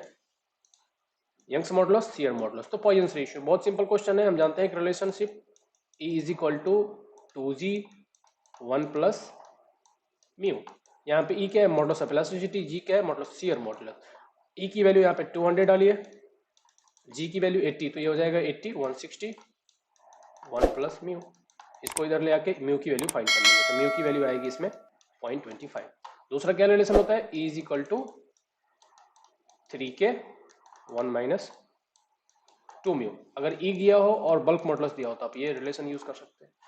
नेक्स्ट क्वेश्चन क्या है, internal force at every cross section in the arch. Internal force means सभी कुछ आता है इसमें, नॉर्मल थ्रस्ट भी, शियर फोर्स भी और बेंडिंग मोमेंट भी। Muller Breslau principle for obtaining influence line is applicable for. याद रखिए ये सभी के लिए एप्लीकेबल है बशर्ते हुक्स लॉ को वैलिड हो। क्या हो, बस शर्त क्या है, हुक्स लॉ को सेटिस्फाई करता हो। तो देखिए स्टैटिकली इनडिटरमिनेट स्ट्रक्चर, सिर्फ और सिर्फ स्टैटिकली इनडिटरमिनेट नहीं, statically indeterminate structure which is elastic and follows Hooke's law, इसके साथ ये कंडीशन होती है। सभी इनडिटरमिनेट के लिए एप्लीकेबल नहीं होता, तो ये ऑप्शन गलत हो गया। Statically indeterminate structure material which is plastic नहीं, यहाँ प्लास्टिक गलत हो गया, ये होना चाहिए इलास्टिक एंड स्टोक्स लॉ की जगह हुक्स लॉ होता तो सही होता, जो कि ऑप्शन सी में है। ट्रस में एप्लीकेबल है, स्टैटिकली डिटरमिनेट में एप्लीकेबल है, फ्रेम में एप्लीकेबल है, और स्टैटिकली इनडिटरमिनेट स्ट्रक्चर में the materials of which elastic है और हुक्स लॉ को वैलिड है। तो ऑप्शन सी हो जाएगा इसमें right answer. Last question, Castigliano first theorem. Castigliano first theorem क्या कहता है, कास्टिग्लियानो फर्स्ट थ्योरम कहता है कि partial derivative of the total strain energy with respect to deflection is equal to loading, del U divide by is equal to total loading. ठीक है, इससे हम क्या फाइंड करते हैं, फर्स्ट थ्योरम है, इससे हम लोडिंग फाइंड करते हैं अगर डिफ्लेक्शन हमें गिवन हो तो। डिफ्लेक्शन के रेस्पेक्ट में हम पार्शियल डिफरेंशिएशन करेंगे तो लोडिंग के इक्वल होता है। अब ये किसके लिए एप्लीकेबल है कि पहला कंडीशन क्या है इसके लिए कि सपोर्ट अनयील्डिंग हो, ये जो कि दोनों में है, फर्स्ट और सेकंड थ्योरम। सेकंड थ्योरम क्या है, del U over del P is equal to deflection, तो ये डिफ्लेक्शन फाइंड करने के लिए होता है। दोनों ही कंडीशन के लिए क्या है, सपोर्ट जो होना चाहिए कैसा, अनयील्डिंग होना चाहिए, मतलब सपोर्ट में डिफ्लेक्शन नहीं आना चाहिए, उसमें डिफॉर्मेशन नहीं आना चाहिए, वो ऊपर नीचे सेटलमेंट नहीं होना चाहिए। दूसरा कंडीशन क्या है कि पहले थ्योरम के लिए क्या है कि लीनियरली या फिर नॉन लीनियरली इलास्टिक होना चाहिए। पहला कंडीशन दोनों के लिए है कि लीनियर या फिर नॉन लीनियर दोनों ही चलेगा, लीनियर और नॉन लीनियर इलास्टिक होना चाहिए। बट सेकंड कंडीशन के लिए क्या है, लीनियरली इलास्टिक ही चाहिए, सिर्फ लीनियरली इलास्टिक मटेरियल ही होना चाहिए। ठीक है, और टेम्परेचर कैसा होना चाहिए, दोनों ही कंडीशन में कांस्टेंट हो, टेम्परेचर वेरी नहीं कर रहा हो।